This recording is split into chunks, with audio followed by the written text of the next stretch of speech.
Now come to the exercise 3.5 question number 4 part 5th।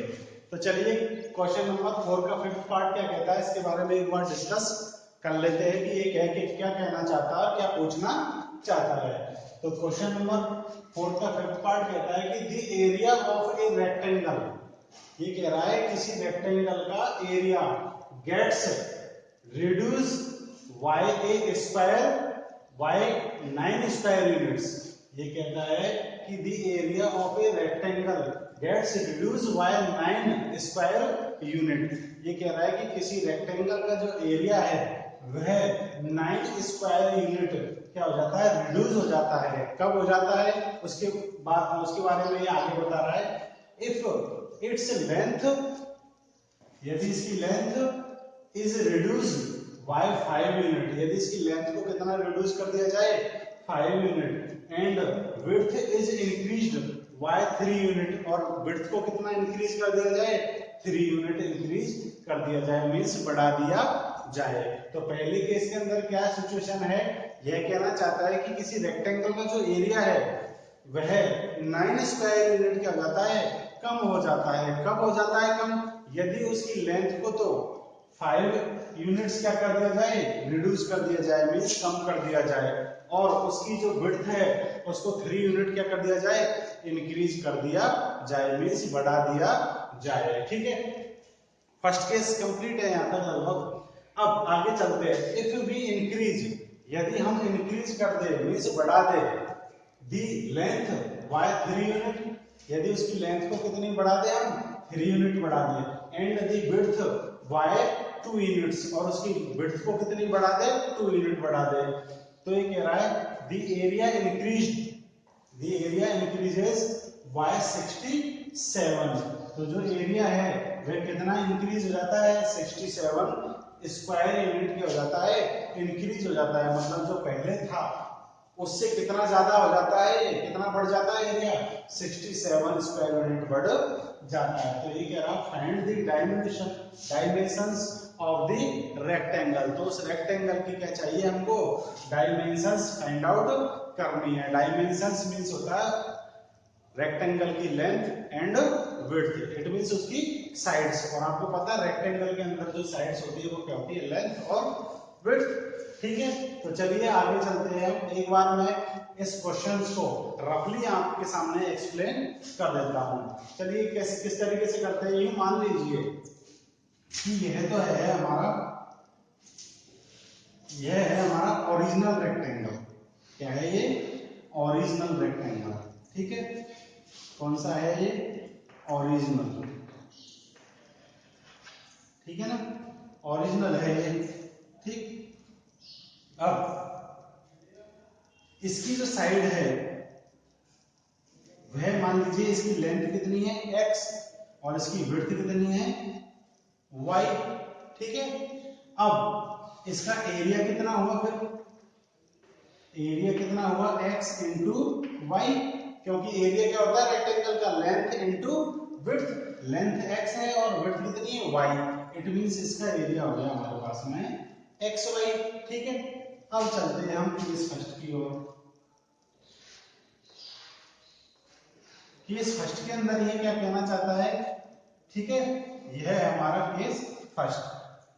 Case first के अंदर ये क्या कहना चाहता है, ये कहना चाहता है कि यदि उसकी लेंथ को कितना रिड्यूस कर दिया जाए, 5 यूनिट रिड्यूस कर दिया जाए, मतलब उसकी लेंथ में कितने की कमी कर दी जाए, 5 यूनिट की, मींस उसकी लेंथ कितनी हो जाए x माइनस 5, और उसकी विड्थ को कितना इंक्रीज कर दिया जाए 3 यूनिट, मींस y थी, ठीक है ना, ओरिजिनल केस में, और अब कितनी कर दिया जाए इसको y प्लस 3। तो ये कह रहा है कि जो उसका एरिया है वह 9 स्क्वायर यूनिट क्या हो जाता है, रिड्यूस हो जाता है। तो इट मींस इसका एरिया कितना हो जाएगा, एरिया कितना हो जाएगा, कितना हो जाएगा, जो एक्स वाई था, जो ओरिजिनल केस में जो एरिया है कितना है एक्स वाई, उसमें से उसका कितना कम हो जाएगा, 9 स्क्वायर यूनिट का हो जाएगा, कम हो जाएगा, मतलब एक्स वाई माइनस कितना हो जाएगा 9 हो जाएगा।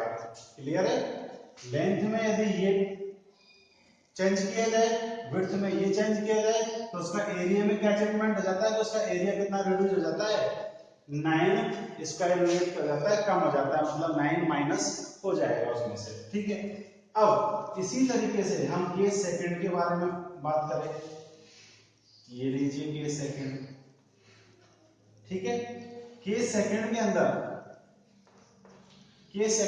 वह क्या कहना चाहता है कि यदि उसकी लेंथ को और विड्थ को दोनों को इंक्रीज कर दिया जाए, किसके द्वारा, 3 और 2 के द्वारा, मतलब कि लेंथ यदि x है और उसको इंक्रीज कर दिया जाए, हम x + 3 कर दिया जाए, और उसकी विड्थ को जो y है उसको कितना ऐड कर दिया जाए, उसमें 2 ऐड कर दिया जाए, मींस y प्लस कितना कर दिया जाए, उसको 2 ऐड कर दिया जाए, तो फिर अब इसका एरिया कितना हो जाएगा, कितना हो रहा है एरिया, वो कह रहा है कि यदि ऐसा कर देते हो आप तो उसका एरिया 67 स्क्वायर यूनिट कर जाता है, इंक्रीजेस हो जाता है, मतलब बढ़ जाता है, मतलब जो पहले एरिया था हमारा एक्स वाई, उसमें कितना और ऐड हो जाता है एरिया, 67 स्क्वायर यूनिट और ऐड हो जाता है।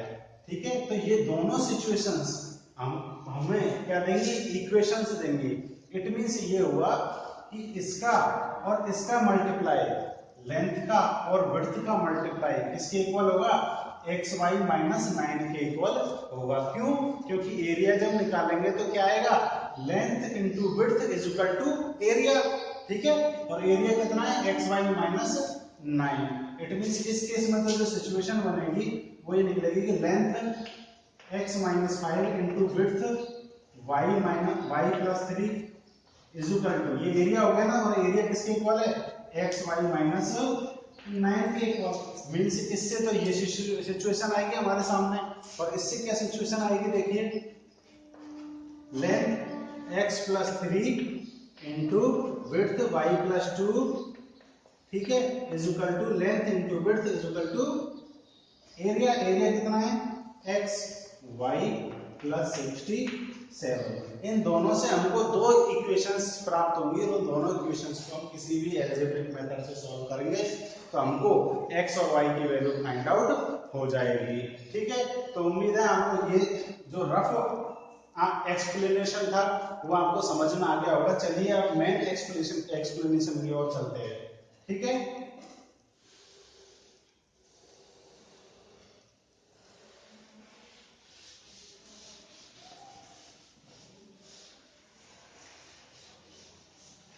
चलिए सबसे पहले इसकी लेंथ और विड्थ को हम लेट कर लेते हैं। Late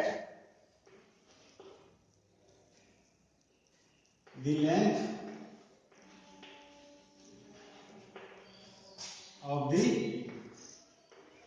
rectangle is equal to x units. ठीक है, एंड द विड्थ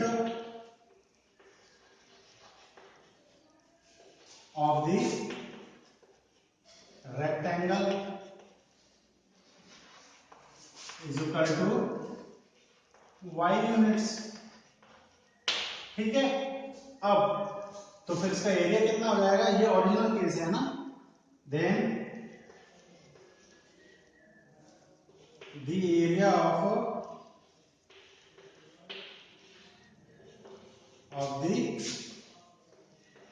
रेक्टेंगल, तो उस रेक्टेंगल का एरिया कितना हो जाएगा, आपको पता है L into B, length into width is equal to L कितना है x और y, विड्थ कितनी है y, तो कितना हो गया एरिया एक्स वाई स्क्वायर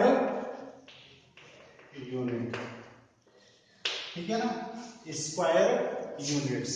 ठीक है, आगे चलते हैं हम केस फर्स्ट के बारे में स्टडी करते हैं। हम केस फर्स्ट, ठीक है, केस फर्स्ट के अंदर क्या सिचुएशन है उसका रफ डायग्राम बना लेते हैं हम लोग। ठीक है, तो ये मान लीजिए ये बना लिया हमने डायग्राम, या फिर यहाँ साइड में लिख लीजिए आप इस जगह पर।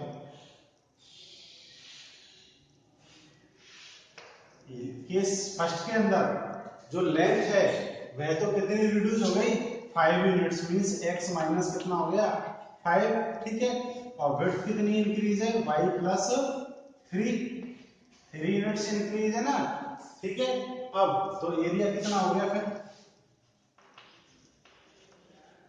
एरिया क्या कह रहा है कि यदि ऐसी कंडीशन है लेंथ को इतना रिड्यूस कर दिया जाए और विड्थ को इतना इंक्रीज कर दिया जाए तो जो एरिया है ठीक है, तो एरिया है वह कितना रिड्यूस हो जाता है 9 स्क्वायर यूनिट रिड्यूस हो जाता है। इट मींस पहले यदि x y था तो अब कितना हो गया, इसमें से 9 क्या हो जाएगा, सब्ट्रैक्ट हो जाएगा, कम हो जाएगा।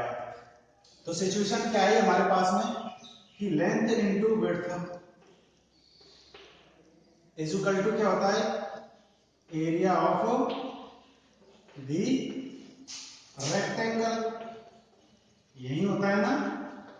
Length into width is equal to क्या होता है, area of rectangle. First case में लेंथ कितनी हो गई x माइनस 5, ठीक है, इनटू विड्थ कितनी हो गई y प्लस 3, और एरिया कितना हो गया xy माइनस 9। क्लियर है। अब क्या करेंगे, हम इन दोनों को मल्टीप्लाई कर लेंगे, ठीक है। मल्टीप्लाई करने का तरीका क्या होता है कि दोनों ब्रैकेटों को मल्टीप्लाई करने के लिए सबसे पहले इस फर्स्ट ब्रैकेट की एक टर्म को पकड़ लीजिए। मान लीजिए मैंने किसको पकड़ लिया, x को पकड़ लिया। अब इस x से इस ब्रैकेट की सारी टर्मों को क्या करूंगा, मैं मल्टीप्लाई करूंगा। तो आप ध्यान रहे, साइनों का विशेष ध्यान रखना है, यदि साइन गलत हो गए तो आपकी पूरी कैलकुलेशन क्या हो जाएगी, रॉन्ग हो जाएगी। तो इसको पकड़ लिया मैंने और इसकी दोनों टर्मों से मल्टीप्लाई करता हूं मैं। x को सबसे पहले किससे करूंगा, y से, ठीक है। यह भी प्लस की टर्म है और यह भी किसकी है, प्लस की। दोनों टर्मों का जब साइन सेम होता है तो फिर किसका साइन आता है, हमेशा प्लस का, और आगे प्लस के साइन को लिखने की जरूरत नहीं होती। तो x इंटू वाई कितना हो जाएगा, xy, ठीक है। फिर किससे करूंगा मैं इसको, 3 से। ये भी प्लस का, ये भी प्लस का, किसका साइन आ जाएगा, प्लस का। x इंटू 3 कितना हो जाएगा, 3x, ठीक है। अब आगे चलते हैं, इस x को तो सबसे कर दिया मल्टीप्लाई, अब किसको करेंगे, अब 5 को पकड़ेंगे। यह माइनस का है, यह किसका है, प्लस का। दोनों का डिफरेंट साइन है तो किसका साइन आएगा, माइनस का। 5 इंटू वाई कितना हो गया, 5y, ठीक है। अब किससे करेंगे इसको, 3 से। इससे तो हो गया 3 से। यह माइनस का है, यह किसका है, प्लस का है। दोनों का डिफरेंट साइन, माइनस का साइन आ जाएगा। 5 इंटू 3 कितना हो गया, 15 is equal to x y minus के 9, ठीक है। क्लियर है। अब क्या करेंगे हम, इस सब का क्या कर देंगे, इधर ट्रांसपोजिशन कर देंगे। देखिए हम इस एक्स वाई को और इस एक्स वाई को डायरेक्ट क्या कर सकते हैं, कैंसिल कर सकते हैं। क्यों कर सकते हैं, क्योंकि यह भी प्लस का है और यह भी किसका है, प्लस का। तो जब ऐसी सिचुएशन हो कि इधर भी कोई टर्म प्लस की और इधर भी किसकी है, प्लस की, दोनों कैसी है, सेम है, तो फिर हम उन दोनों को क्या कर सकते हैं, कैंसिल कर सकते हैं, ठीक है।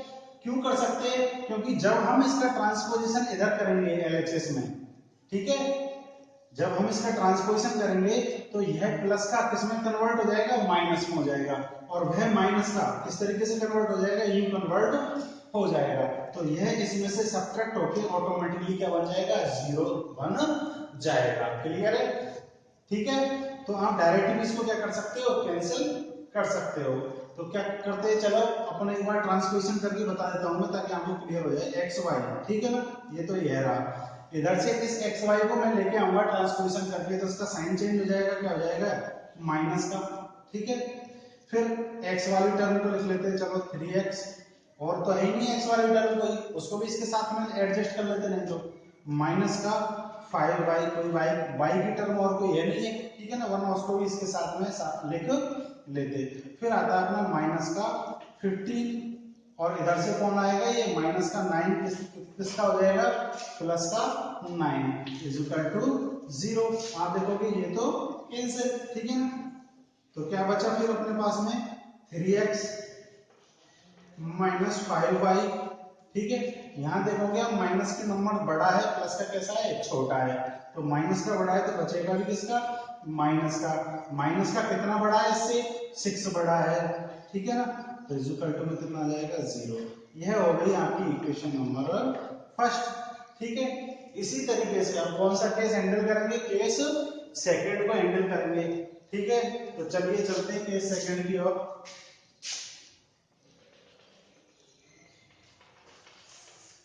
मेरे पास जगह कम है, ठीक है, यदि मैं इसको इरेज कर करके बार बार मैं आगे फॉलो करूंगा तो वीडियो काफी लेंथी हो जाएगा। तो चलिए केस सेकंड की ओर। ठीक, केस सेकंड के बारे में, केस सेकंड का फिगर तैयार कर लेते हैं हम लोग। क्या है केस सेकंड के अंदर, ठीक है, केस सेकंड के अंदर क्या कर रहा है, वो लेंथ को 3 इंक्रीज कर रहा है। इट मींस x से यदि उसकी लेंथ है तो अब कितनी कर रहा है, वो x प्लस 3 कर रहा है। और y मींस विड्थ को कितना इंक्रीज कर रहा है, 2 इंक्रीज कर रहा है। देखिए लेंथ को तो 3 और विड्थ को 2 यूनिट इंक्रीज कर रहा है। इट मींस उसकी लेंथ y है ना, तो फिर उसको कितना कर रहा है, y प्लस 2 2 और बढ़ा देता है। तो उसका जो एरिया है इस कंडीशन में वह कितना हो रहा है, फिर ये कह रहा है यदि ऐसा करता है तो उसका जो एरिया है एक्स वाई, ठीक है, वह कितना कितने यूनिट से इंक्रीज हो रहा है, 67 स्क्वायर यूनिट क्या हो जाता है, बढ़ जाता है। मींस एक्स वाई में कितना और ऐड हो जाता है, 67 और ऐड हो जाता है। तो इसका मतलब इस केस के अंदर क्या हुआ कि जो लेंथ इनटू विड्थ है, एरिया यही होता है ना, वह किसके इक्वल होता है, एरिया ऑफ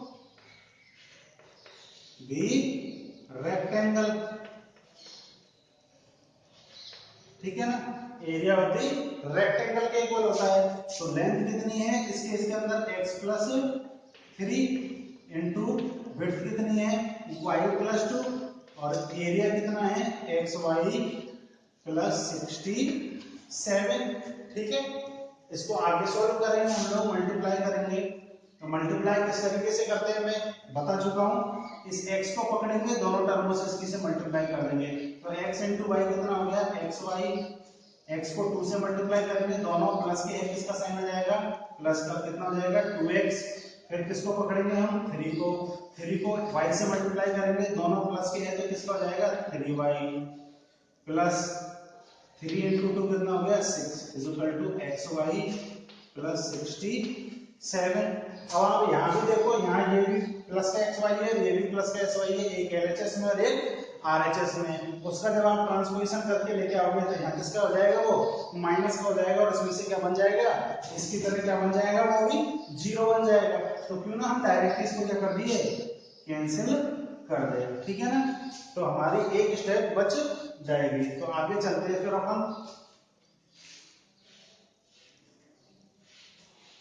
आगे चलते हैं तो क्या बचता है, 2x plus 3y, 2x plus 3y plus 6। ठीक है, और इधर से 67 का ट्रांसपोजिशन करके ले आएंगे तो यह किसका हो जाएगा, माइनस का, इज इक्वल टू क्या रहेगी, केवल 0। ठीक है, आगे सॉल्व करते हैं, देखिए इसको 2x प्लस 3y प्लस के तो 6 है, कम है, 6 में से 67 सब्ट्रैक्ट नहीं होंगे, तो फिर क्या करेंगे हम कि माइनस का नंबर बड़ा है तो किसका बचेगा, माइनस का नंबर इस प्लस के नंबर से कितना बड़ा है, 61 बड़ा है, तो इसको लिख देंगे और इक्वल टू कितना आ जाएगा 0। यह हो गई हमारी इक्वेशन नंबर सेकंड। अब इन दोनों इक्वेशंस को हम किसी एल्जेब्रिक मेथड से क्या करेंगे, सॉल्व करेंगे। तो चलिए अपन एक बार एनालिसिस कर लेते हैं दोनों इक्वेशंस का। आप देख रहे हो यहां भी कोई वेरिएबल का कांस्टेंट इक्वल नहीं है, कोई वेरिएबल का कोफिशिएंट, कांस्टेंट नहीं सॉरी कोफिशिएंट। आप देखोगे x का कोफिशिएंट कितना है 3, यहाँ x का कितना है 2, दोनों इक्वल नहीं है। यहाँ y का 5 है तो वहां कितना है 3 है, दोनों डिफरेंट है। ठीक है ना, तो फिर क्या करेंगे हम, या तो a1 और a2 की वैल्यू को इक्वल कर लेंगे, या b1 और b2 की वैल्यू को इक्वल कर लेंगे। तो इस इट मींस हम एलिमिनेशन मेथड यूज में लेंगे। कौन सा मेथड लेंगे, आप दूसरा मेथड यदि कोई एडॉप्ट करना चाहते हो तो उस मेथड से भी इसको सॉल्व कर सकते हो। फिलहाल मैं कौन सा मेथड यूज में ले रहा हूं, एलिमिनेशन मेथड। ठीक है ना, कौन सा मेथड? Elimination method. ठीक, तो एलिमिनेशन मेथड के अंदर मुझे या तो a1 और a2 की वैल्यू इक्वल करनी है या b1 और b2 की। तो क्यों ना मुझे ये दिख रहा है कि यहाँ माइनस का है ये और यहाँ किसका है ये प्लस का, तो मैं इन्हीं को ही इक्वल कर लेता हूँ ताकि ऐड करने से हमारा काम चल जाएगा। क्योंकि जब डिफरेंट साइन होता है तो हम क्या कर लेते हैं, ऐड कर लेते हैं, कोई साइन चेंज करने का झंझट नहीं रहेगा। तो इनको इक्वल करने के लिए इन दोनों के क्या लेंगे, एलसीएम लेंगे।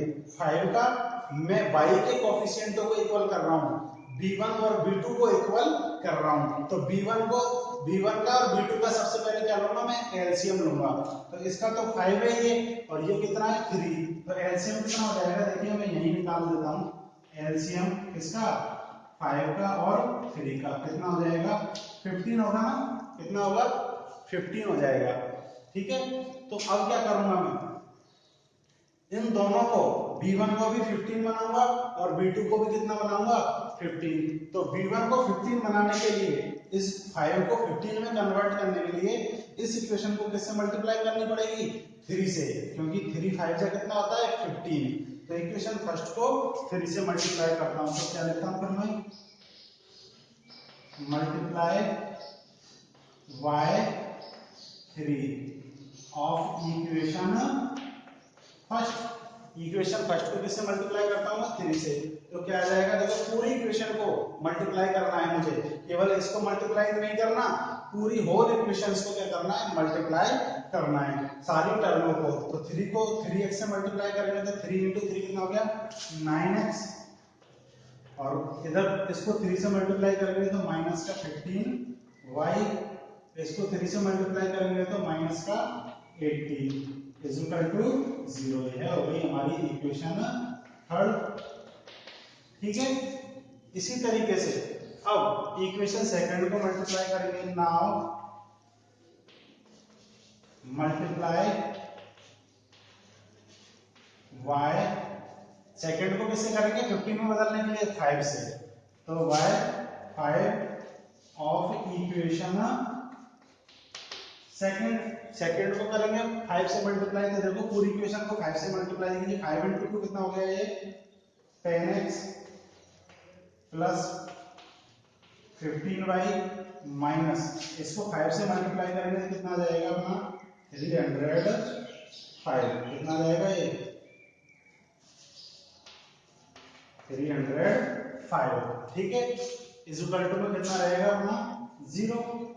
यह हो गई हमारी इक्वेशन नंबर 4। अब इन दोनों इक्वेशंस को क्या करेंगे हम, ठीक है ना, दोनों के कोएफिशिएंट इक्वल हो गए। देखो यहाँ भी 15 है, यहाँ भी 15 है, एक माइनस का है, एक किसका है, प्लस का है। तो जब डिफरेंट साइन होते हैं तो क्या कर देते हैं, हम ऐड कर देते हैं। तो now adding equation third and equation 4। ठीक है ना, इक्वेशन थर्ड और फोर्थ को क्या कर देंगे, ऐड कर देंगे। तो स्टूडेंट्स इसको मुझे इरेज करना पड़ेगा ग्रीन बोर्ड को, तो आप लोग एक बार इसका स्क्रीनशॉट ले लीजिए, फिर उसके बाद में इसको क्लीन करके आगे हम वीडियो को स्टार्ट करेंगे।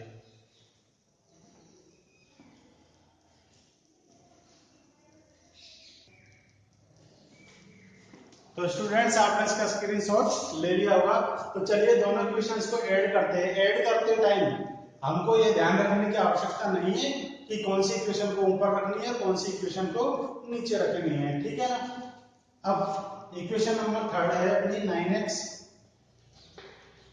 Minus 15y minus 18 is equal to 0, और फोर्थ इक्वेशन क्या है 10x minus 15y sorry plus 15y minus 305 is equal to 0।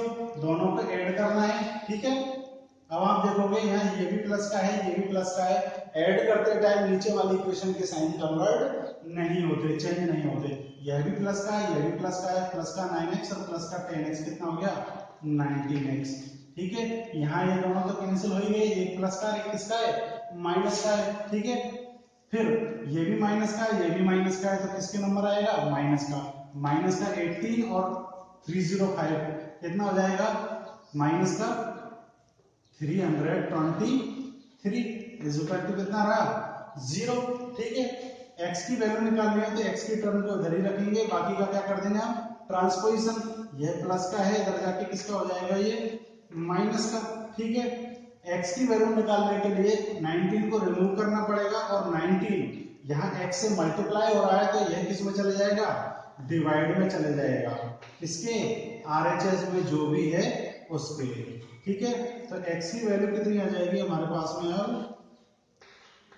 कितनी आ जाएगी x की value, x is equal to कितना आ जाएगा हमारा, ठीक है ये आ जाएगा अपना 19 का जब हम इसमें डिवाइड करेंगे, ठीक है तो कितना आ जाएगा 17।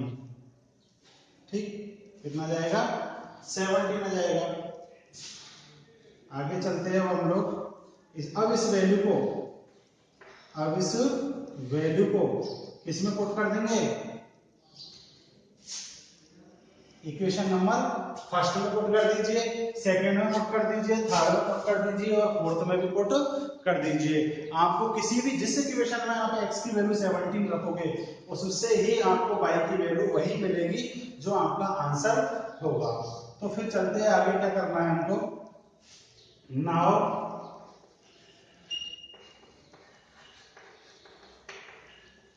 Putting this value of x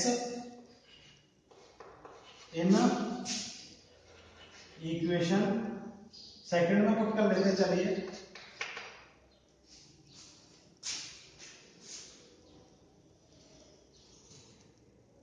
second equation में पुट करते हैं तो देखिए क्या आता है, 2 इंटू एक्स की वैल्यू कितनी आ जाएगी 17, फिर उसके बाद में plus 3y is equal minus 61, minus का कितना है 61 इज इक्वल टू में कितना आ जाएगा 0। चलिए इसको सॉल्व करते हैं, 17 इंटू 2 कितना हो गया 34। ठीक है, 34 plus 3y minus 16 is equal to 0। y की वैल्यू निकालनी है तो y की टर्म को यही रखेंगे, बाकी का क्या कर देंगे हम ट्रांसपोजिशन कर देंगे। तो चलिए 3y को यही रखते हैं हम, 3y बाकी का ट्रांसपोजिशन कर देंगे तो ये माइनस का 61 किस में चले जाएगा RHS के अंदर, प्लस का 1 के, और ये प्लस का 34 किस में जाएगा माइनस में। ठीक है, अब इसको आगे सॉल्व करते हैं तो क्या आता है, देखिए 3y, इसको जब 61 में से 34 को जब हम सब्ट्रैक्ट करते हैं तो कितना आता है, देखिए 11 में से 7 सब्ट्रैक्ट हुआ तो कितना आएगा, और सॉरी 4 सब्ट्रैक्ट होगा तो कितना आएगा 7, और यहाँ 5 में से 3 सब्ट्रैक्ट होगा तो कितना आएगा 2। ठीक, आगे सॉल्व करते हैं इसको, y की वैल्यू निकालने के लिए 3 का क्या कर देंगे हम डिवाइड कर देंगे, कितना आ जाएगा y इज इक्वल टू 9।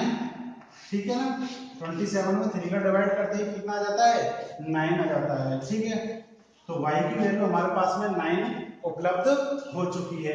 अब क्या करना है हमको, कुछ भी नहीं करना, केवल लास्ट स्टेटमेंट देना है हमको। सो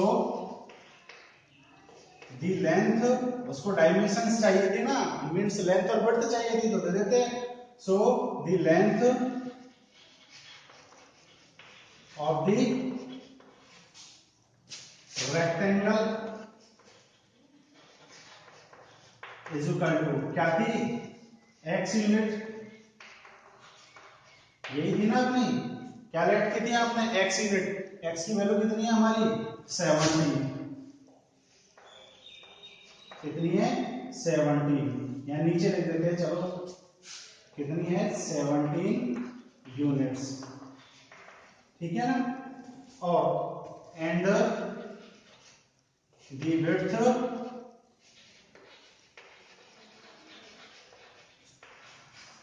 ऑफ दी रेक्टेंगल